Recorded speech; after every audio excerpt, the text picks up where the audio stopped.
Hi hello నమస్తే, welcome to our channel. నేను మీ anchor Venkatesh. కాంగ్రెస్లోకి జంపైన బీఆర్ఎస్ ఎమ్మెల్యేలు మళ్ళీ తిరిగి బీఆర్ఎస్ పార్టీలో చేరబోతున్నారా? కేసీఆర్ మంత్రాంగం ఫలించినట్లేనా? Let's watch the story. రాజకీయాల్లో హత్యలు ఆత్మహత్యలే ఉంటాయి. ఈ డైలాగ్ మనకి రాజకీయాల్లో నిత్యం వినిపిస్తూనే ఉంటుంది.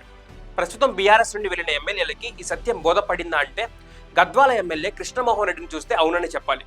బీఆర్ఎస్ పార్టీ నుండి గెలిచి అధికార పార్టీలోకి జంపైన కేఎంఆర్కి అక్కడ స్థానికంగా పరిస్థితులు అంతగా సహకరించకపోవడం, కాంగ్రెస్ నుండి పోటీ చేసిన సరితా తిరుపతయ్య నుండి కూడా ఎటువంటి సహకారం లభించకపోవడంతో పాటు కట్టర్ కాంగ్రెస్ క్యాడర్ కూడా ఆయన్ని పట్టించుకోకపోవడంతో కేసీఆర్ వద్దన్న వినకుండా అధికార పార్టీలోకి వచ్చి తప్పు చేశామా అని ఆలోచనలో పడ్డ కేఎంఆర్ ఇక ఇలాగే కాంగ్రెస్ లో ఉంటే రాజకీయంగా తాను ఆత్మహత్య చేసుకున్నట్లే అని భావించి ఇన్నాళ్ళు రాజకీయంగా భిక్ష పెట్టిన కేసీఆర్ ని మోసం చేయకూడదని భావించి ఎట్టకేలకు తిరిగి బీఆర్ఎస్ గుడికి చేరుకున్నారు. ఇలాగే మిగతా ఎమ్మెల్యేలు కూడా ఆలోచనలో పడితే మాత్రం వెళ్లిన బీఆర్ఎస్ ఎమ్మెల్యేలు తిరిగి సొంత గుడికి చేరడం పెద్ద కష్టమేమి కాదంటున్నారు రాజకీయ విశ్లేషకులు.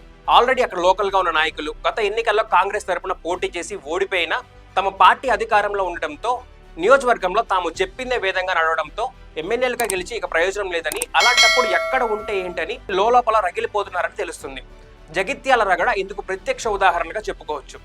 ప్రస్తుతానికి అంతా బాగానే కనిపిస్తున్నట్లు ఉన్నా జంపింగ్ చేసిన నాయకుల్లో అసంతృప్తి చాప కింద నీరులా చేరుతుందని, ఏ మాత్రం తేడా కొట్టినా తిరిగి సొంత గూటికి చేరడం పెద్ద కష్టమేం కాదని కార్యకర్తలు చర్చించుకుంటున్నారు.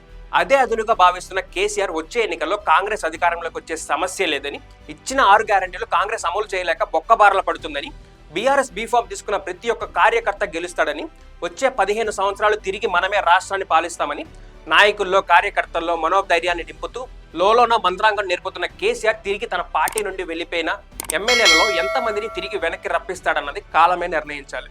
ఈ వీడియో కనుక మీకు నచ్చినట్లయితే లైక్ చేయండి, సబ్స్క్రైబ్ చేయండి, షేర్ చేయండి. Thank you for watching.